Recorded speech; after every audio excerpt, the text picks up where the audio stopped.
Hello friends, how are you all? I'm Vali and today I'm going to discuss a very important process questions of education subject November 2022. So today I'm going to start part 6. In the previous sessions we have completed, so almost I had today I have completed 50 questions in UGC NET 2020, November 2020. So the question is, what are the three concepts of knowledge जो कि propose किए हैं किसने, dang and Luke ने. ठीक है, कौन से तीन कंसेप्ट है नॉलेज के जो डैंग एंड ल्यूक ने प्रपोज किए थे.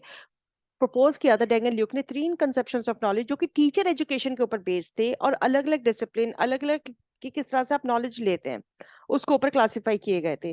टीचर्स की जो अंडरस्टैंडिंग होती है कि कैसे वो अपने सब्जेक्ट को पढ़ाते हैं, कैसे वो अपनी सब्जेक्ट की जो इन्फॉर्मेशन है उसे स्टूडेंट्स तक डिलीवर करते हैं. तो ये कौन से फाउंडेशंस ऑफ नॉलेज के जो आते हैं जो स्टूडेंट गेन करता है. ठीक है, एक होता है disciplinary conception of knowledge, that means जो बच्चा सब्जेक्ट के थ्रू एकेडमिक्स के थ्रू नॉलेज लेता है. दूसरा होता है प्रैक्टिकल कंसेप्शन ऑफ नॉलेज, जो बच्चा किससे लेता है, application based, hands on experience करके, प्रैक्टिकल करके, एक्टिविटीज करके. थर्ड होता है एक्सपीरियंशियल कंसेप्शन ऑफ नॉलेज, जो बच्चा अपने एक्सपीरियंस से गेन करता है. इनको आगे मैंने डिफाइन किया है जो मैंने अभी बताया आपको. This is disciplinary conception of knowledge जो कि डिस्क्राइब किया जाता है किसी भी understanding of all forms and dimensions of the academic discipline that they teach. जो बच्चों को पढ़ाया जा रहा है, जो बच्चे को सब्जेक्ट पढ़ाया जा रहा है, उससे जो बच्चा अंडरस्टैंडिंग डेवलप कर रहा है, उससे जो बच्चा नॉलेज ले रहा है, this is called disciplinary conception of knowledge. Second is practical conception of knowledge. वो कैसे रिप्रेजेंट किया जाता है, बाय द प्रोसीजरल नॉलेज, जो कि डिराइव होती है किससे, प्रैक्टिस से, हैंड्स ऑन एक्सपीरियंस से, प्रैक्टिस से, एप्लीकेशन बेस्ड चीजों से जो बच्चा नॉलेज लेता है. एक्सपीरियंशियल कंसेप्शन ऑफ नॉलेज ये किसके ऊपर बेस्ड है, डीवी ने जो 1916 में दिया था नोशन. ये नॉलेज जो होती है लोकेट होती है एंड बेस्ड होती है ह्यूमन के एक्सपीरियंस के ऊपर कि उसने कब किस फील्ड में कितना काम किया, क्या उसका एक्सपीरियंस है जो वो एक्सपीरियंस लेता है अपनी नॉलेज से. सो ये तीन चीजें दी थी डैंगन ल्यूक ने. तो आंसर क्या हो जाएगा इसका, first option is your correct answer. Next question है हमारा जहाँ पे लिस्ट वन आपको गिवन है and the third list two आपको गिवन है. लिस्ट वन में आपको ऑर्गेनाइजेशंस दी हुई है एंड लिस्ट टू में आपको फंक्शंस दिए. आपको बताना है कि कौन सी ऑर्गेनाइजेशन क्या फंक्शन करती है. जैसे कि हम जानते हैं यूजीसी क्या करती है, स्टैंडर्ड मेंटेन करती है, रेगुलेट करती है टीचर के टीचिंग स्टैंडर्ड्स को. ठीक है, नाक क्या करता है, नाक एक्रेडिटेशन प्रोवाइड करता है सब इंस्टीट्यूशंस को. केप क्या करता है, पॉलिसीज बनाता है, प्रोग्राम्स बनाता है एजुकेशन के. एनसीटीई क्या करती है, एनसीटीई जो होती है टीचर एजुकेशन, क्योंकि specially national council for teacher education है, ये स्पेशली टीचर एजुकेशन को फोकस करती है, उनके स्टैंडर्ड्स को मेंटेन करती है. तो अब आप इसके बेसिस पे मैच द फॉलोइंग कर सकते हैं. यूजीसी क्या करती है, हायर एजुकेशन को मेंटेन करती है, रेगुलेट करती है उसके स्टैंडर्ड्स को. नाक क्या करता है, एक्रेडिटेशन प्रोवाइड करता है. केप क्या करता है, पॉलिसीज बनाता है. और एनसीटी क्या करता है, वो रेगुलेट करता है स्टैंडर्ड्स को, किसके, टीचर एजुकेशन को. तो इस बेसिस पे जो आपका आंसर है third option is your correct answer. Next question बहुत अच्छा क्वेश्चन है. रिसर्च से क्वेश्चन आता है आपका, गुड हाइपोथेसिस पूछी गई रिसर्च में. आपको बताना है कौन से कैरेक्टरिस्टिक है जो गुड हाइपोथेसिस को डिफाइन कर रहे हैं. आपकी हाइपोथेसिस दो तरह की होती है, एक होती है आपकी नल हाइपोथेसिस, एक होती है आपकी ऑल्टरनेट हाइपोथेसिस. ठीक है, नल हाइपोथेसिस जो आपको रिजेक्ट करनी होती है अपने रिसर्च में ताकि आपकी जो रिसर्च हो वो सिग्निफिकेंट हो. ऑल्टरनेट हाइपोथेसिस को आपको एक्सेप्ट करना पड़ता है. अगर आपकी नल हाइपोथेसिस रिजेक्ट हो जाती है तो आपकी नल हाइपोथेसिस क्या हो जाती है, एक्सेप्ट हो जाती है. दिस इज द, अगर ये चीजें होती है तो आपका क्या होता है, आपकी जो रिसर्च होती है वो सिग्निफिकेंट होती है. और कुछ इंपॉर्टेंट कैरेक्टरिस्टिक्स होता है हाइपोथेसिस के, कि जो आपकी हाइपोथेसिस होनी चाहिए वो कैसी होनी चाहिए, बिल्कुल क्लियर होनी चाहिए, रीजनेबल होनी चाहिए, सिंपल होनी चाहिए. ठीक है, और जो वेरिएबल्स आपने लिए हैं उसकी रिलेशनशिप को वो अच्छे से फॉर्मुलेट कर सके, कंसेप्चुअल क्लैरिटी दे सके. कुछ कैरेक्टरिस्टिक्स दिए हैं रिसर्च के, तो इस बेसिस पे हम आंसर मिला सकते हैं.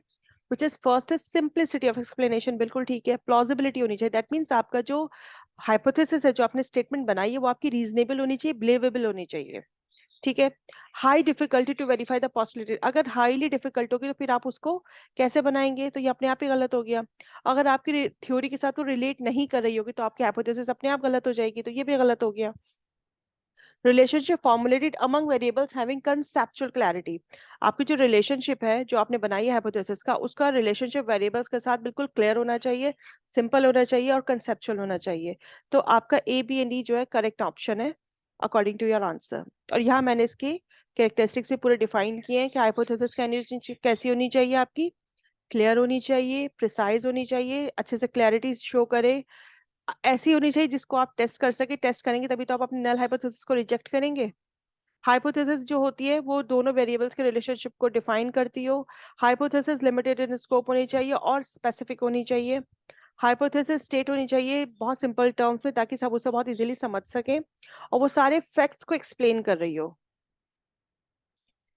एक्सप्लेनेटरी भी होनी चाहिए। तो ये सारी कैरेक्टरिस्टिक्स हैं हमारी गुड हाइपोथेसिस के। सो द आंसर क्या हो जाएगा आपका? Fourth one, which is your correct answer. Next question है हमारा, दो लिस्ट वन लिस्ट टू आपको दोनों चीजें गिवन की गई हैं, जिसमें आपको डिस्प्रेक्सिया, डिसलेक्सिया, एडीएचडी और डिसग्राफिया, यहाँ भी आपको क्या दी गई है? डिसेबिलिटीज दी गई है, और इनके बारे में डिस्क्राइब किया गया है। आपको बताना है कौन सा किसके साथ मैच करता है। ठीक है, डिसलेक्सिया हम जानते हैं, डिफिकल्टी जब बच्चे को रीडिंग में होती है। एडीएचडी क्या होता है? इसका होता है attention deficient hyper active disorder.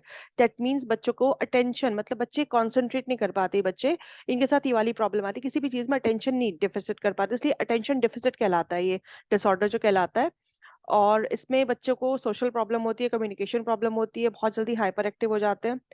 और डिस्ग्राफिया होता है, डिस्ग्राफिया ग्राफिया से रिलेटेड है, दैट मीन्स राइटिंग स्किल से रिलेटेड है, जब बच्चे को डिफिकल्टी होती है राइटिंग में, तब आप इसके बेसिस पे लगा सकते हैं। और डिस्प्रेक्सिया, सॉरी मैं इसे एक्सप्लेन करना भूल गई, दिस इज कॉल्ड जब आपके मोटर कोऑर्डिनेशन में प्रॉब्लम होती है, दैट मीन्स कि जो आपके हैंड मूवमेंट्स है ना उसमें प्रॉब्लम होती है, तो दिस इज कॉल्ड डिस्प्रेक्सिया। तो डिस्ग्राफिया आता है आपका राइटिंग स्किल से एसोसिएट करता हुआ, एडीएचडी आता है आपका पेइंग अटेंशन में जब प्रॉब्लम आती है, बच्चे को डिफिकल्टी आती है। Dyslexia obviously language related problem हो गई, ठीक है। डिस्प्रेक्सिया आपका मोटर कोऑर्डिनेशन में प्रॉब्लम हो गई। तो इस तरह से आपका क्लियर आंसर हो जाएगा, which is fourth option. Next question है जो कि आपका 9th यूनिट से आया, and it is very very important, क्योंकि यहाँ पे टेलरिज्म की थ्योरी आई है। अगर आपने इसके बारे में थोड़ा बहुत पढ़ा होगा तो आप इसका आंसर बहुत अच्छे से लगा सकते हैं। स्टेटमेंट वन क्या कहता है? साइंटिफिक मैनेजमेंट थ्योरी जो है एफ डब्ल्यू टेलर की, वो देती है मैकेनिकल एक्सप्लेनेशन, किसके बारे में? काम के बारे में, और वो हाँ जो काम कर रहे हैं वर्कर्स उनके बारे में मैकेनिकल एक्सप्लेनेशन देती है साइंटिफिक, क्योंकि हमारी जो टेलरिज्म है वो साइंटिफिक थ्योरी के बेसिस पे, साइंटिफिक मैनेजमेंट के बेसिस पे जाने जाते हैं। Human relation, leisure and emotion are given prime importance by F W Taylor to enhance productivity of an organisation. देखो जो इन्होंने थ्योरी दी है टेलर ने, साइंटिफिक मैनेजमेंट थ्योरी, इस थ्योरी में इन्होंने कहा है कि हमें कुछ नए टूल्स लेके आने चाहिए, हमें साइंटिफिक मैनेजमेंट करना चाहिए ताकि हमारी प्रोडक्टिविटी अच्छी हो।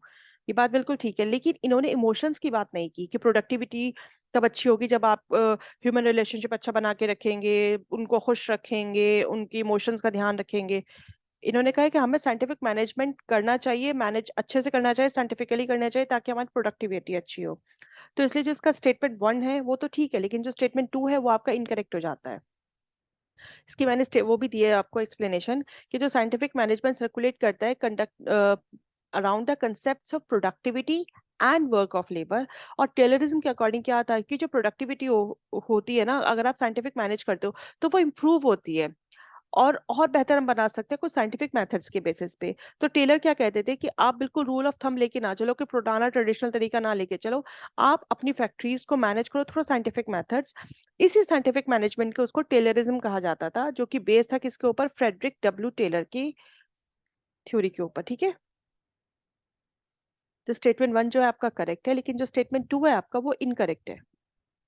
नेक्स्ट क्वेश्चन ये आपका आया है, right to free and compulsory education, जो कि आपके प्राइमरी एजुकेशन लेवल पर पूछा गया है, जो कि इंश्योर करता है कॉन्स्टिट्यूशन ऑफ इंडिया थ्रू। आपको बताना है कौन से कॉन्स्टिट्यूशन में बात कही गई थी कि बच्चों को फ्री और कंपलसरी एजुकेशन देनी है, किसमें? प्राइमरी एजुकेशन में, ठीक है। तो वो है आपका आर्टिकल 21A 2002। तो ये क्वेश्चन हर बार कहीं ना कहीं किसी ना किसी तरीके से घूम के आ जाता है, तो ये बहुत इंपॉर्टेंट क्वेश्चन हैं आपके, जिनको आपको रिविजन करना है। WBL स्टैंड्स फॉर, WBL किस चीज के ऊपर स्टैंड करता है? White based learning, web based learning, web based listing के ऊपर। देखो ये क्वेश्चन आपको पेपर वन में भी आया था, तो ये किसके ऊपर करता है? वेब बेस्ड लर्निंग के ऊपर। नेक्स्ट क्वेश्चन है हमारा, असर्शन एंड रीजन आर। यहाँ पे आपको दो स्टेटमेंट्स गिवन है। फर्स्ट असर्शन है क्या कहता है? कंकरेंट वैलिडिटी कोएफिशिएंट जो होता है वो हायर होता है किसे? प्रेडिक्टिव वैलिडिटी कोएफिशिएंट से, ठीक है। और रीजन क्या दे रहा है इसका कि, लेकिन इसका मतलब ये भी नहीं है कि अगर वो हायर होता है तो वैलिडिटी जो टेस्ट होता है, इसका मतलब ये नहीं है कि जो टेस्ट है हायर वैलिडिटी कोएफिशिएंट का वो ज्यादा सुटेबल होता है, ठीक है। तो स्टेटमेंट आपको पहले समझनी होगी कि क्या रहा है। जो कॉन्करेंट वैलिडिटी कोएफिशिएंट है, वैलिडिटी क्या होती है किसी भी चीज को असेस करने के लिए? दैट मीन्स कि अगर मैं मैथ्स टीचर हूँ और मैं अपनी क्लास में बच्चों का मैथ्स का ही एग्जाम ले रही हूँ, तो दैट मीन्स मैं बच्चों का मैथ्स का असेसमेंट कर रही हूँ, तो दैट मीन्स मेरा जो टेस्ट है वो वैलिड है। ठीक है। लेकिन मैं मैथ्स की टीचर हूँ और मैं बच्चों की कम्युनिकेशन चेक कर रही हूँ, इंग्लिश के लिए ग्रामर चेक कर रही हूँ, इंग्लिश का टेस्ट मैंने उन लोगों को दे दिया, तो दैट मीन्स का मेरा असेसमेंट जो होगा वो वैलिड होगा? नहीं, वो वैलिड नहीं होगा, क्योंकि अगर मैं मैथ्स की टीचर हूँ, मैंने बच्चों को मैथ्स पढ़ाया, तो मुझे मैथ्स का टेस्ट लेना चाहिए ना। Why I should take the test in English subject? तो ये चीज होती है वैलिडिटी, कि आप जो करना चाह रहे हैं, जो आपको असेस करना है, जो आपको मेजर करना है, आपको वही मेजर करना है। ऐसा ना हो कि आप टीचर किसी और चीज का और असेस किसी और चीज का कर रहे हो।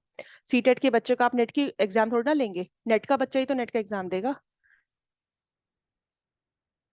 A test that helps a researcher teacher to distinguish between students who can study by themselves after attending the class and those who are having a good maths is said to have concurrent मतलब जो आप बच्चे के present status का test आप ले रहे हो, उसे हम बोलते हैं कंकरेंट वैलिडिटी, जो बच्चे के प्रेजेंट स्टेटस को डिफाइन करे।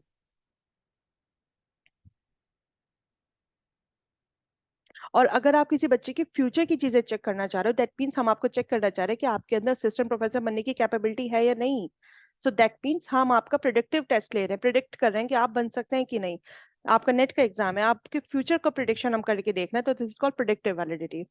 और जो प्रिडिक्टिव वैलिडिटी मेजर कैसे होती है, जब आप प्रिडिक्ट करते हो फ्यूचर को, दैट मीन्स अगर हम नेट का एग्जाम ले रहे हैं आपका, तो हम देख रहे हैं कि आपके अंदर असिस्टेंट प्रोफेसर बनने की कैपेबिलिटी है कि नहीं। टीचिंग एप्टीट्यूड प्रिडिक्ट करता है कि के जो एक जैसे आपका जो एग्जाम है उसमें teaching aptitude, research aptitude, people development environment, higher education, सारी चीजें हैं। तो टीचिंग एप्टीट्यूड है वो क्यों डाला गया उसके अंदर? इसीलिए ना कि ताकि आपका के अंदर जो कैपेबिलिटीज है एज अ टीचर वो डिफाइन हो सकें, वो प्रिडिक्ट हो सकें।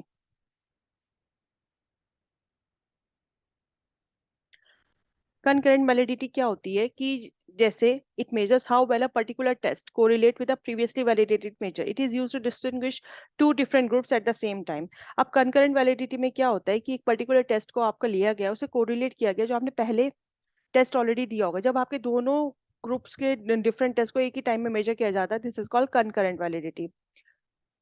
तो ये क्या होता है, ये कहीं ना कहीं आपको इन्फॉर्मेशन देता है आपकी करंट सिचुएशन को और आपकी फ्यूचर चीजों को, कि जो चीज आप ऑलरेडी टेस्ट करके देखना चाह रहे हैं। तो जो वैलिडिटी होती है, वैलिडिटी कोफिशिएंट होता है, वो स्ट्रांग भी होता है, वीक भी होता है, कभी कभी आपके लिए बहुत यूजफुल भी होता है। जैसे हम ये कह सकते हैं कि रिसर्च क्या शो करती है एक स्टूडेंट का, कि क्या उसका,